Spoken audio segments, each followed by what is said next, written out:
Brigada News FM. The Music and News Authority is now broadcasting in different major cities in the Philippines.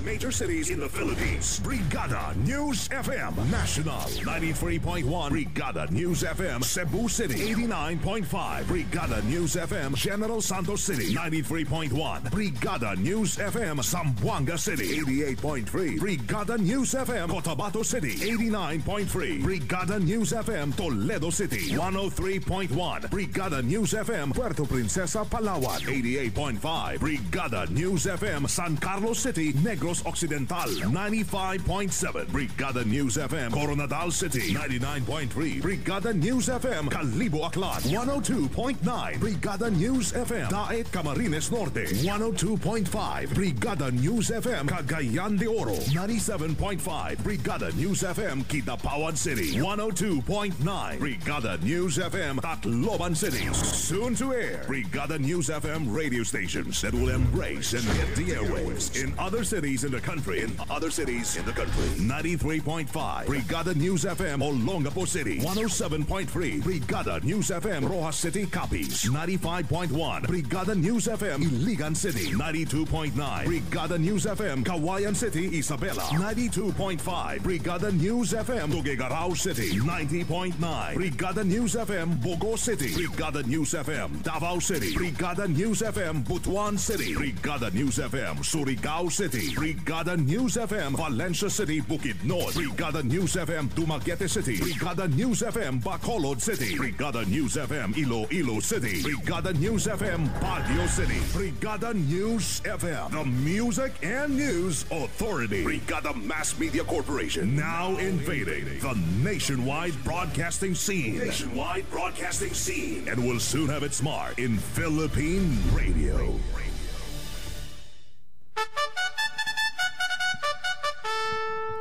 One time, the new Filipino time, alas 4:02 ng hapon. That time check was brought to you by Power Cells Herbal Capsule. Tuldukan ang sakit. Siksik sa mga bagong balita. Rinig sa buong bansa.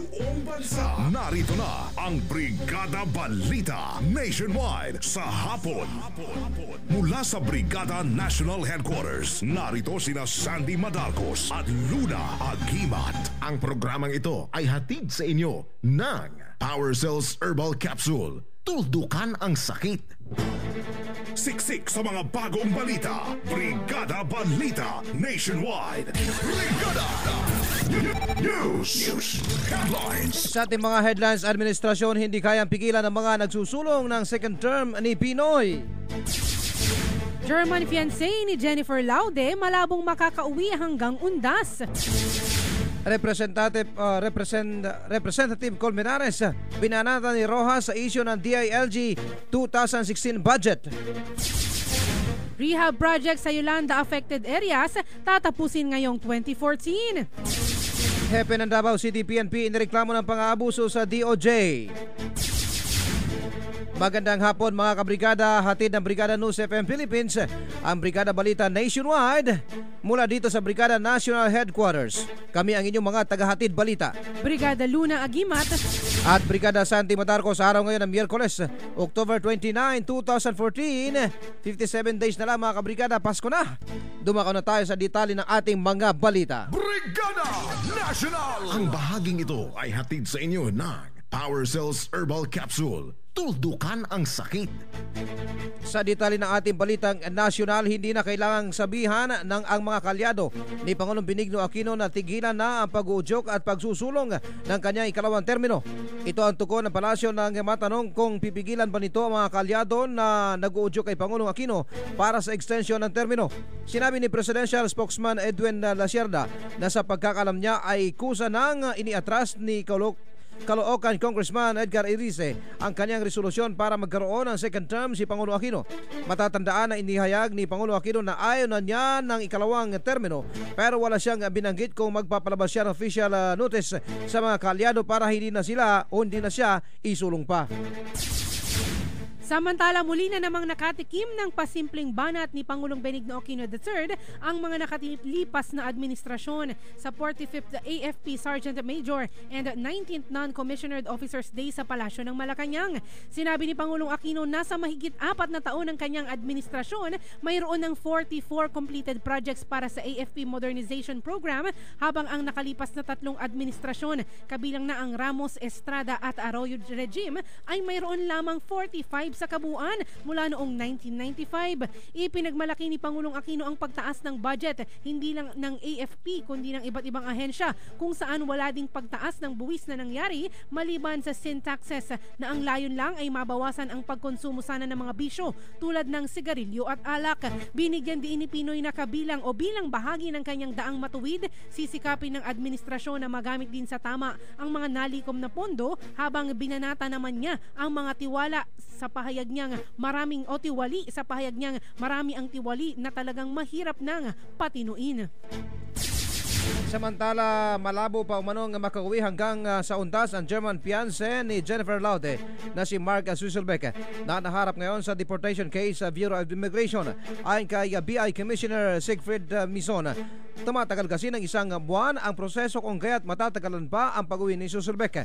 Batay sa initial assessment, kailangan muna na isasalang sa pagdinig ang kaso ni Susselbeck na una nang umakyat sa bakod ng kampo Aguinaldo, kung saan dinala si US serviceman Private First Class Joseph Scott Pemberton. Una nang hiniling ng Aleman na makabiyay na sa Germany sa November 1, 2014 dahil sinabihan na siya ng kanyang employee na posible siyang mawala ng trabaho at magbayad pa ng danyos kung hindi siya makakabalik sa November 1.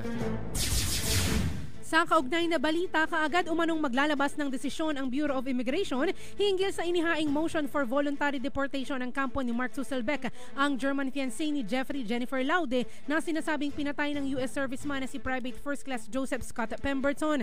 Ayon kay Justice Secretary Leila De Lima, masisiguruan niya ng ahensya na mabibigyan ng hustisya ang pagkamatay ni Jennifer noong October 11 sa Olongapo City, sa tulong na rin ng itinalagang DOJ Prosecution Panel upang tutukan ang kaso.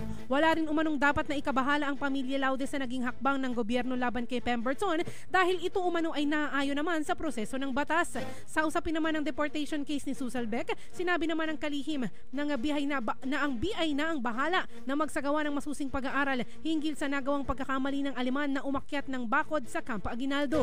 Iniutos na rin ng Justice Secretary sa BI na kung maaari ay kaagad na magpalabas ng desisyon sa apela ni Susselbeck bago ang November 3, kung saan nag-abiso umano ang employer nito na maaaring matanggal ito sa kanyang trabaho kapag hindi pa rin ito nakauwi ng Germany.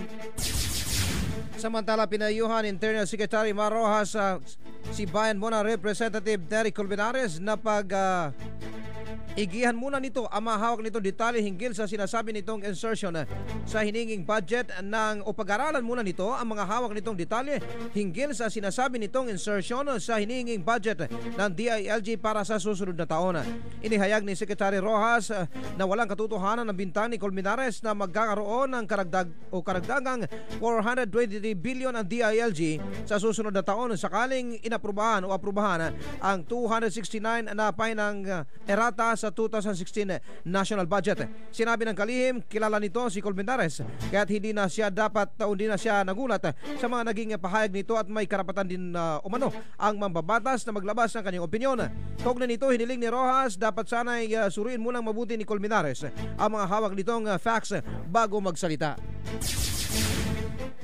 Posibleng makumpleto na ang rehabilitation projects ng pamahalaan sa mga lugar na winasak ng Super Typhoon Yolanda bago matapos ang taong kasalukuyan.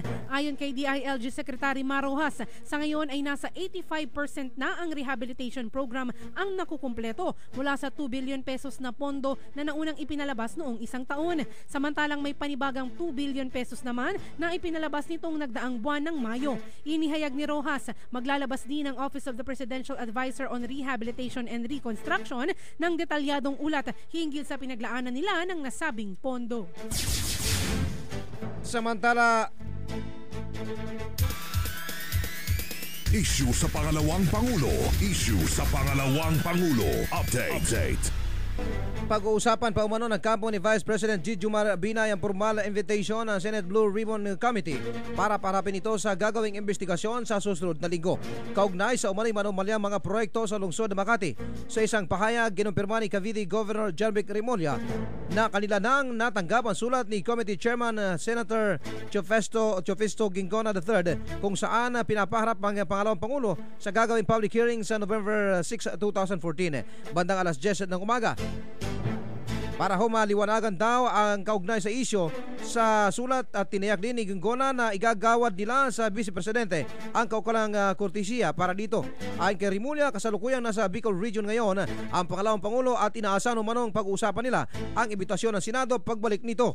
Matatandaan na hiniling ng pangalawang Pangulo na dapat ang main committee ni Gingona ang magsagawa ng investigasyon at hindi ang binuong subcommittee na pinamumunuan ni Senator Antonio Aquilino Pimentel III. Ang issue ay kaugnay sa sinasabing overpriced na Makati City Building 2 at umano'y natanggap na kickbacks ni Binay sa mga transaksyon nito noong ito'y alkalde pa ng lungsod. Kabilang din sa inuungkat sa pangalawang Pangulo ang sinasabing pag-aari nitong hasyenda sa lalawigan ng Batangas.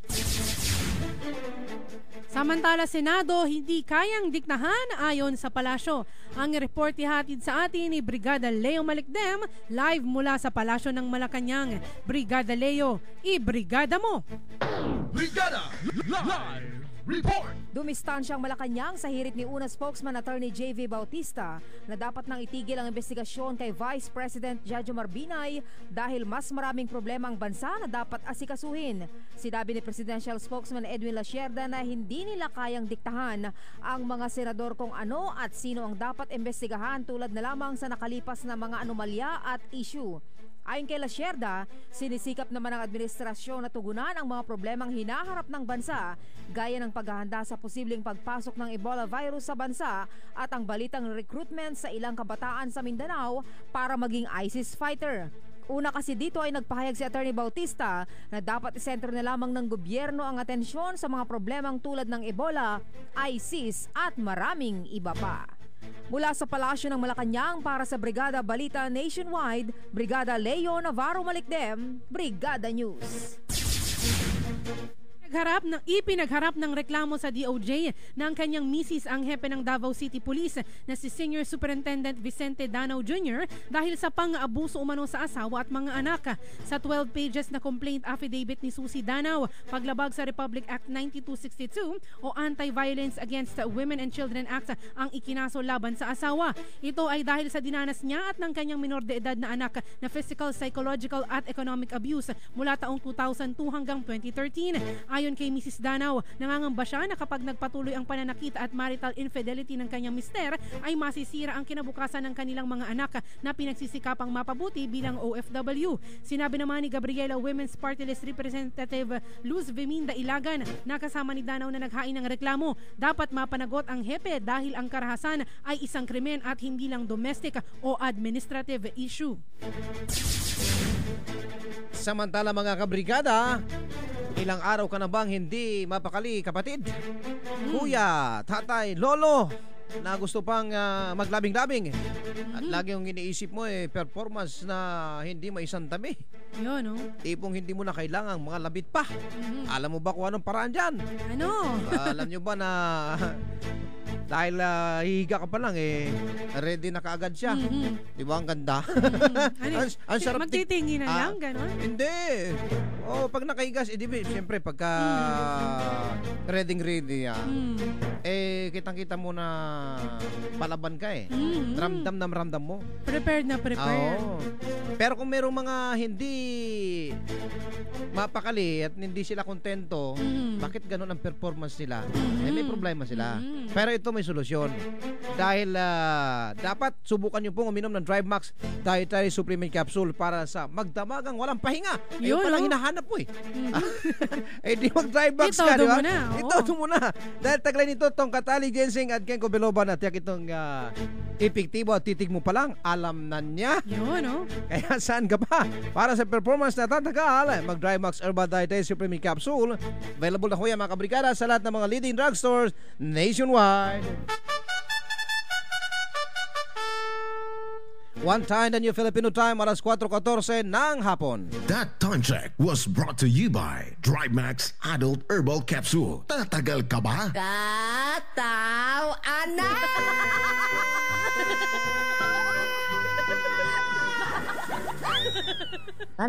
Pare. O bakit? Pare, paano natin na nakawin kung nakapadlock? Ay nako, hindi ka naman nag-iisip. Gagamitan natin ng lagari para masira. Ha?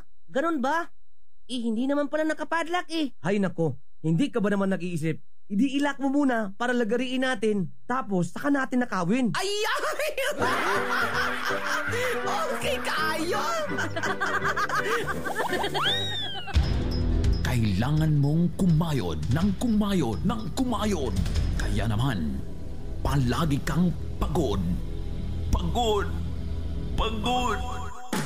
Kaya, para sa katawang malusog, Power Cells Herbal Capsule. Power Cells Herbal Capsule. Taglay ang mga sangkap na purong herbal tulad ng garlic, cayenne pepper, mustard seed, at cinnamon bark. Kaya kampante ka sa bawat inom mo ng Power Cells. Dapat malusog ang bawat pamilya. Mag-Power Cells na. Power Cells. Mabibili sa mga butika. No approved therapeutic claims. First year anniversary. Darling, nagustuhan mo ba ang dinner natin sa labas? Ika-5 anniversary. Flowers and chocolates for you, darling. Ika-15 anniversary. Biscuit, darling. Gusto mo? Ika-25 anniversary. Ibalik muli ang labing-labing ninyo ni Darling sa tulong ng Tongkat Ali, Ginseng at Ginkgo biloba na nasa Drive Max Herbal Dietary Supplement Capsule. Kasabay ng tamang pagkain at ehersisyo, parang bagong kasal ulit kayo ni Darling. Drive Max Herbal Dietary Supplement Capsule. Available in all leading drugstores. No approved therapeutic claims. Mag-text o tumawag sa 0932-282-8805 para sa karagdagang impormasyon. Ang Power Cells Herbal Capsule at DriveMax Herbal Dietary Supplement Capsule ay available sa Southstar Drug, Nationwide, Cantos Pharmacy, Balagtas, Batangas City, C&J Pharmacy Public Market, Lipa City, Batangas, JMSA Pharmacy and General Merchandise, Pila Public Market, Laguna, at City Drug, Saviorville, Quezon City. Mga dapat tandaan sa pagtungo sa sementeryo ngayong undas. Kapag pupunta sa sementeryo, siguruhing may dalang payong, tubig inumin, pagkain, pamaypay at hand towels. Kung ikaw naman ay under medication, huwag kalilimutang dalhin ang iyong mga gamot, magsuot ng komportableng damit at iwasan ang pagsusuot ng high heels. Huwag na ring magsuot ng accessories. Isang paalala mula sa DriveMax Herbal Dietary Supplement Capsule, Power Cells Herbal Capsule at Brigada News FM National.